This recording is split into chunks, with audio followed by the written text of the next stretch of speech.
No matter how rich or poor you are, there are some things in life that we cannot avoid. There are things that we can't buy our way out of, that you can't acquire enough stuff to not have them be a part of your life, no matter how powerful or powerless we are. There are some things that we just can't avoid. That even those who are considered to be the most powerful men and women in the world, who can put others at their feet, who can look down on others or feel that they can look down on others, and the powerless who are looking up trying to become the powerful, it doesn't matter where you land on the spectrum, there are things that we cannot avoid. It doesn't matter how old you get, there's something that you will not grow out of. And no matter how young you are not completely protected from. It's been called the most common denominator amongst all of humanity. And that is suffering. Oh, we try so hard to avoid suffering. We try to distract ourselves from it through so many different devices, whether it be a literal device that's in a hand or a screen, whether it be drugs and alcohol, whether it be acquiring more stuff so that we can lose ourselves in it, whether it be throwing ourselves into our work more. We try to avoid it at all costs because literally it does not feel good. And who wants to feel anything other than good? But no matter how hard we try, we cannot avoid it. It is a part of life, and I believe that the church has not done a great job of preparing people for that part of life. I believe I haven't done a great job of preparing people for that part of life. This week, as you know, or many of you know, I guess I'm not going to assume that everybody knows. Pastor Carey already referenced it up here, but this week we lost a 5th grade teacher in the midst of giving birth to her second child.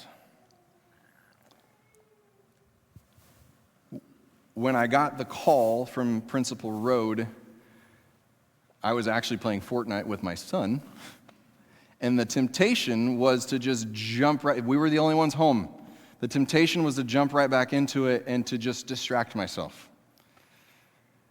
Instead, we shut it off, and I prepared to tell my wife and my children when they walked in what was going on. And then the invitation came for the next day for the staff to sit down all day on Friday and to be at the church, or be at the school, which admittedly was on the one hand absolutely incredible that we are in a school that would invite the church in. Because in all of the places that I have previously lived since the small town that I grew up in, the pastors were not invited into the building when a tragedy would happen. In fact, there have been moments, and Pastor Mike mentioned this for himself too, there have been moments where tragedies have happened in the schools that we've been involved in where we have asked, hey, can we come? And we have been told, no, we've got this. But the underlying theme was there is a separation of church and state, and you are the church and we are the state. But to have that invitation to come in was, on the one hand, like I said, it was incredible, and on the other hand, it was terrifying, church. Because the truth is, we don't know what we're going to run into in a moment like that. We don't know what the responses are going to be. And even though we are the pastors, we know full well we don't have all the answers. We do have the most important answer, but it tends to be an answer that is hard to hear in a moment like that. And so as I sat there and as the staff talked afterwards, there were a couple of themes that became very evident as students would come in. From the children, what we most often heard, from the 5th grade especially, what we most often heard was that those 2 little girls are never going to know their mom. And it was heartbreaking to hear that. To hear these 5th graders grasping that reality and their hearts being broken by that. And we tried our best to walk through it with them. From the adults that we were able to talk to, from the teachers and the staff, what we heard most often was, or at least especially what I heard most often was, how is it that in 2025 we can still lose somebody in childbirth? Because let's face it, we have all sorts of technology, and we have men and women who have delivered countless babies and who have performed countless C-sections. We have this belief within us that we have figured out how to avoid suffering. And these are reminders that we haven't. And those reminders are hard. And the underlying question that also wasn't necessarily spoken, it was on occasion, but not as blatantly spoken, was, especially because they're talking to pastors, how could God allow this? How could God allow 2 little girls to grow up without a mom? How could God allow a husband to lose his wife in a situation that almost feels routine these days, and yet in this time wasn't?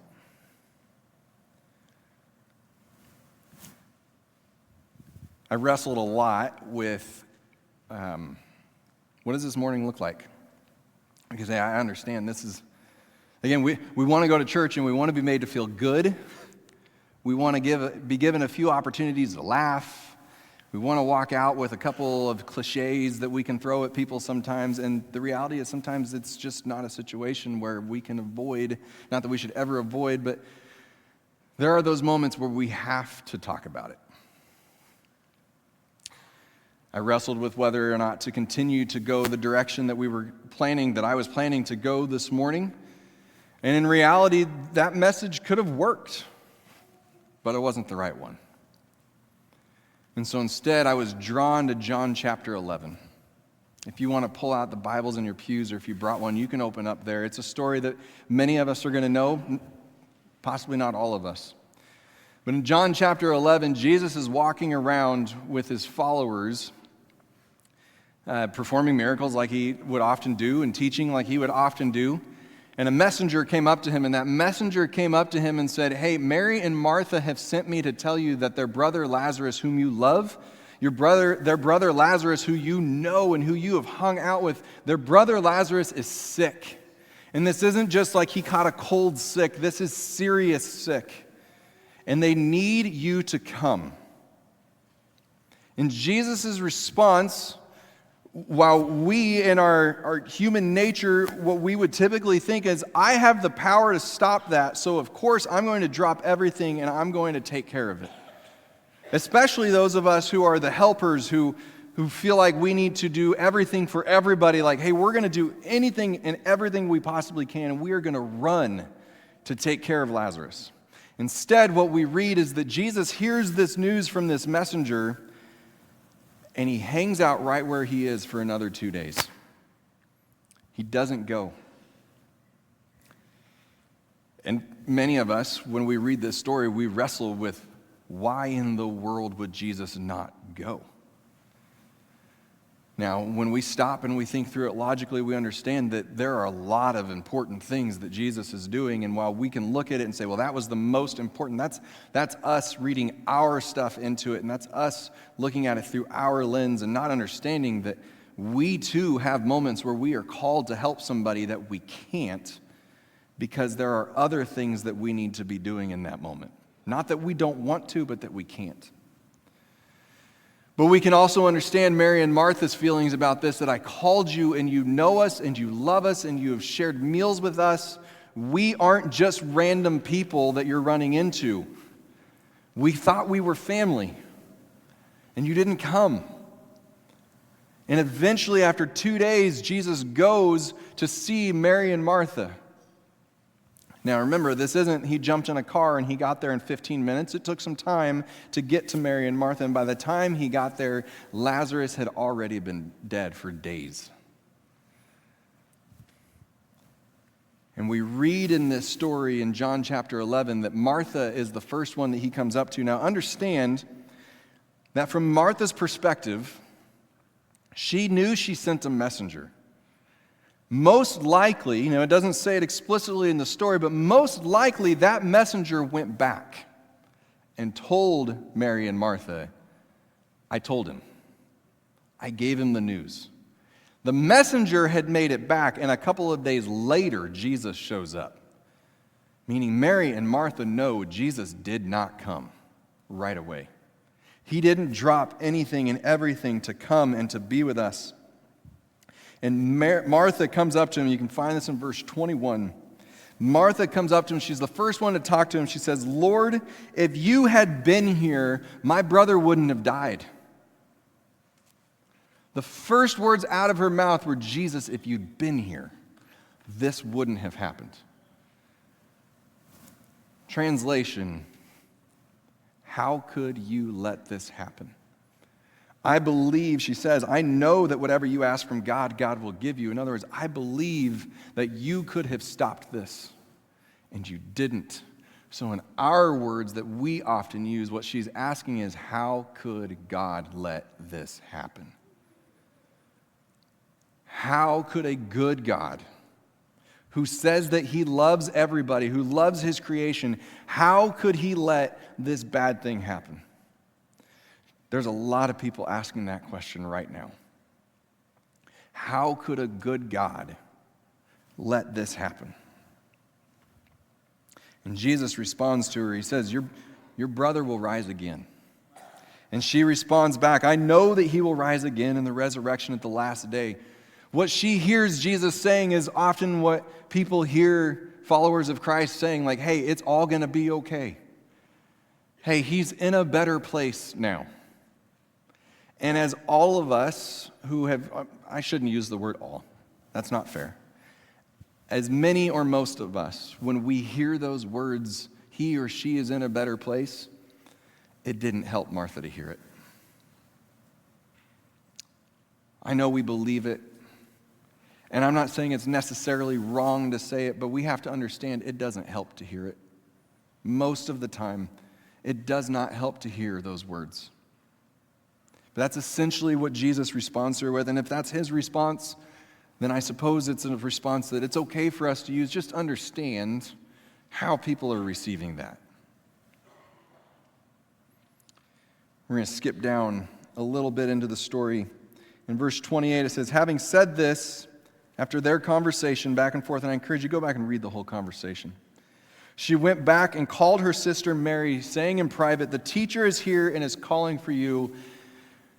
The underlying message here is that Mary knew Jesus was here and she didn't go.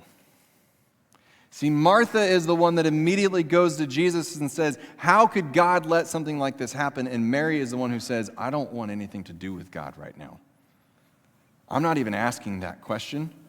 Because right now, God and I are not on speaking terms. I'm not going to him. Well, she believed that Jesus was the Messiah. She believed he was the teacher. She believed he was the Son of Man. But she didn't want to talk to him. She stayed where she was. Remember, previously when we've heard about Martha and Mary, it was Martha who was doing all the work behind the scenes, and it was Mary who was sitting at the feet of Jesus when Martha's like, hey, help me out with stuff. And now Mary is the one who says, no. No. As soon as she heard this, she got up quickly and she went to him.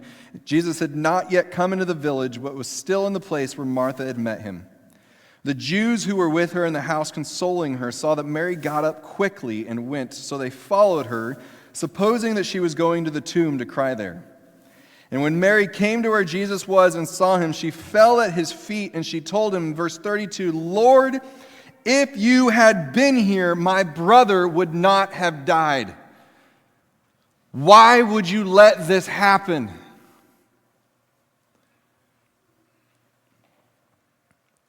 Again, I know, because I've heard it, that there are those in our community right now, I would guess there are those sitting in this room who have asked, Lord, how could you have let this happen?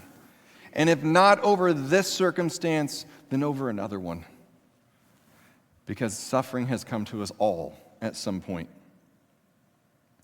When Jesus saw her crying and the Jews who had come with her crying, he was angry in his spirit and deeply moved. "Where have you put him?" he asked.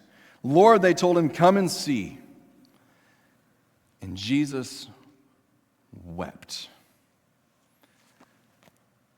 Now, sometimes we reference that short verse because it's called the shortest verse in the Bible. It's an easy one to remember, and it can become this verse where it's like, see, I can remember verses in the Bible too. It's 2 verses long, or 2 words long. Jesus wept.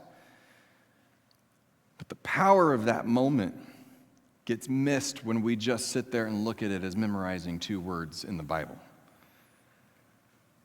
The word that wept is translated from doesn't just mean Jesus cried a little bit. It doesn't mean he shed a few tears and he wiped them away with the sleeve of his robe. No, it means that Jesus had the ugly cry. Jesus had the one that I know there have been people in this room that have experienced over the last several days. The one where the snot is running. And I know that sounds crass and it sounds crude. I don't mean it to be. I just mean it's the one where everything is pouring out. And we're crying out to him. Church, I have heard people doing this. Why? Why would you? Those babies. God, she was so excited. Having to blow a nose every 5 seconds. Not being able to keep up with the Kleenexes. That's the weeping that Jesus is doing. He doesn't just come to Lazarus and he doesn't just come to Mary and Martha and be like, "Hey, it's going to be fine. I'm going to make it all better. I'm going to make you feel good." No, he sees them and he breaks. Because of the amount of his love for them. Church, when they're asking the question, "Where were you?" And when we're asking the question, "Where were you?" it can so often feel like he's not there, but he shows us in this moment, I get it, that physically he wasn't there. But the Spirit was there. And when we are hurting at our deepest level of hurt, I don't always know the answer of why, but I know where he is. And where he is right next to us, breaking for us. You might have caught that there was a verse that I read right before that. It says, when Jesus saw her crying and the Jews who had come with her crying, he was angry in his spirit and deeply moved.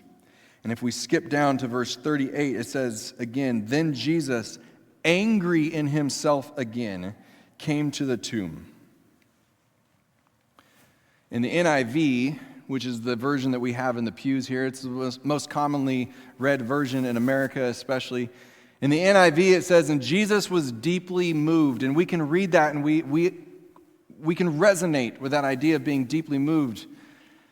But we lose something in that translation when we use our English language to try and understand it, and we don't spend the time to understand what's really going on here. Because the word that is used there, that in the NIV is translated into deeply moved, in the HCSB, which I'm using, the Holman Christian Standard Bible that I'm using up here, when it says that he was angry. We can read those words and we think, man, he's angry at their unbelief. He's angry at them asking him, "How could you let this happen?" He's angry that they haven't figured out how to trust him, but that's not the word that is used there. The word that is used there for angry is not one that is about being angry at people. I'm not even going to try and pronounce the word for you, but the word that is used there in the Greek seems to indicate that in this moment, Jesus is angry at the tyranny of sin and death. See, we love to use a response to people, and I've heard it over the past several days. This is all part of God's plan. And I understand where it comes from because we read Paul's words in Romans 8:28 when he tells us that God works together good for all of those who love him. And so we tend to translate that into meaning that God causes bad things to happen so that he can use them for good and point people towards him. But church, I wonder, as we've walked around for years telling people that this is all part of God's plan, if that doesn't, in people's minds, get translated as God just manipulates us to point us back to him. See, he causes us pain so that we have to rely on him. Tantamount to a powerful dictator taking away all of the freedoms of all the stuff of the people so that they have to rely on the dictator to live, to supply them with what they need. Church, I don't believe that any of this was part of God's plan. And I know some you might be thinking that's heretical to even say something like that, but hear me out for a second. The plan was Eden. God's plan was for us to live in perfect unity with him, walking each and every day in step with him, having conversation with him, in a perfect relationship with him. His plan was not for Adam and Eve to eat from the tree that they weren't supposed to eat from. His plan was not for Cain to kill Abel. His plan was not for the world to get to a point that he had to wipe it out with a flood. His plan was not for the piling up of sin and the breaking of covenants. His plan was for none of this to happen. His plan was for things like Thursday to never happen. I wonder if his plan wasn't for each of us to have our lives end like Enoch's does as we read through the Old Testament. That one day he was there and the next day he wasn't. Or that his plan wasn't for our days to end like the story of Elijah. That one day he's walking along and the next day he's in a whirlwind going up to heaven. I wonder if that's not what the plan. I don't know what the end of life was supposed to look like in the beginning, but I know that it wasn't supposed to look like it looks now. With bodies breaking down or pain and suffering and the rest of us sitting here in mourning. That wasn't the plan. But yet we read Paul's words in Romans 8:28 when he tells us it's not part of the plan, but God can still work good out of a plan that has gone off the rails. Church, that doesn't show me a God who's manipulating anybody by using bad things to point us towards him. That shows me a God who is so powerful that he can overcome the areas where we have taken what was good and we have messed it all up. And I know that there will be some who will take that and they'll say, well, then that means that it was because of sin in Mrs. Smith's life, or that's because of sin in someone's life, or a lack of faith, or a lack of doubt. That is not what I'm saying here. I'm saying that we live in a broken world. And because we live in a broken world, bad things happen, even to who we would consider to be good people. But God doesn't sit there and go, oh well, I don't care. I guess they'll just have to work their way through it. Instead, God walks along beside us and he weeps with us and he weeps for us and he becomes angry at the brokenness that the enemy has put upon our world, knowing that one day he will work it all together for the ultimate good, but that we're not at that day yet. It is a God whose love for us is so great that he sent his Son down to walk with us, not to free us from suffering, but in order to give us hope in the midst of the suffering. I love the way that Matt Chandler writes about it in his book, Joy in the Sorrow, when he says that as you read through the pages of Scripture, it could be argued that there are more tears than there are smiles. But yet God in his power and his greatness is able to work all of those things into his story of salvation and hope. See, from the very beginning of the story, we see Adam and Eve lose all of the goodness that was laid out before them. We see Abraham and Sarai struggling with infertility.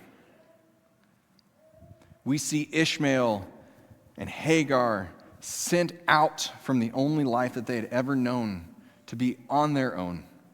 We see David pursued by one of his mentors, a man that he looked up for, a man who had become so jealous of him that he was trying to kill him. We see David commit atrocities with Bathsheba and kill her husband and Uriah. And then we see David and Bathsheba lose their child. We see the story of a people who are drawn to a land with the promise of you will be able to live here and you will be provided for. You can have the best of the land, only to one day be put into slavery because there had become too many of them. We see a man named Joseph who is sold into slavery by his own brothers, then accused of a crime that he had never committed and thrown into a dungeon, only to have God work through the story for his salvation and hope for a people, to have him rise to a place of power to save the people that God had created. We see the suffering servant named Jesus walk on the earth and eventually end up on a cross.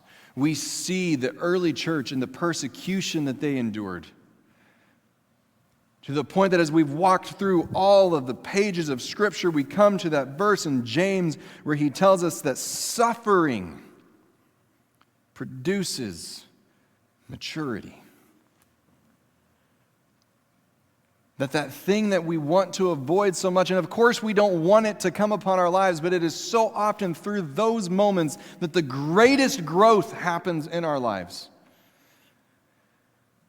We use it so often in the sports realm or in the fitness realm that no pain, no gain, but the reality is that is life. That so often the greatest gains in our life come through the lowest moments in our life. We appreciate the mountaintops even more when we've been through the valley. I could throw cliche after cliche after you, church. But that is the evidence of a God who will meet us in our lowest of lows to bring us back to a point where we can have hope and peace and joy. The Village Church down in Texas has a phrase that they use so often. It says, it is okay not to be okay, but it's not okay to stay there. And they don't mean that as an admonition that if you stay there, you're a terrible person. What they mean by that is, hey, it is okay to struggle. It is okay to cry. It is okay to mourn. It is okay to be in grief. It is okay to feel the things that you are feeling. We told students, we told staff, we told each other that over the past several days. The emotions that you're feeling, they are okay to feel those emotions. But we have a God who says, but you don't have to stay there. I'm going to walk with you out of that. When we're on our highest of highs, it is so easy to forget that we need him, church. Look at the abundance of America. The more we have, the less we think we need him. But in the low moments, those are the moments where we know we need God. And we're reminded just how much we need him. We can look through the tragedies of our history and we see people seeking him. In church, I don't know where you're at this morning. I don't know how well you personally knew Mrs. Smith or if your students knew Mrs. Smith. I don't know. For some in here, this is one of the lowest of lows. There are some in here who might be feeling some guilt because if they're being honest, they don't feel that. Oh, sure, they feel empathy for others, but but they didn't know her. And their students never had her. And they're sitting there going, I feel guilty because I don't feel the way that I know other people are feeling. That happened within my own home. I saw Judah's face as he's sitting there going, I don't even know who this lady was. But what he did see was that other people were sad. What he did see was that other people were hurting. And he broke for us. He broke for his sister. Church, you might be sitting in here going, I don't feel personal pain. You have a gift in this moment. You have a gift of being the one that gets to be there for those who are in their deepest pain.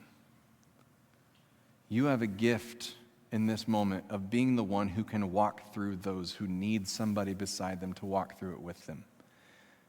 To not give them all the platitudes that we like to use, but to genuinely walk through this with them. You might know from your own past experience what it feels like, and you might not. We use a word for that called empathy. You have the gift of being the empathetic person in the room. But if you are the person who is hurting today, maybe it's not going to be today, maybe it's going to be next week, maybe something else is going to happen. None of us get to avoid it. I hope that you hear that the God who we so often blame, one, he can take it. Notice Jesus doesn't get mad at Mary and Martha for their question. It's almost like he's sitting there saying, go ahead, pummel me. And then when you're done, I'm going to wrap you up. We have that God. And my prayer is that you can feel that God, that you can be honest with him this morning about where you're at. But my prayer is that either today or in the coming days, you will also feel his arms wrapped tight around you.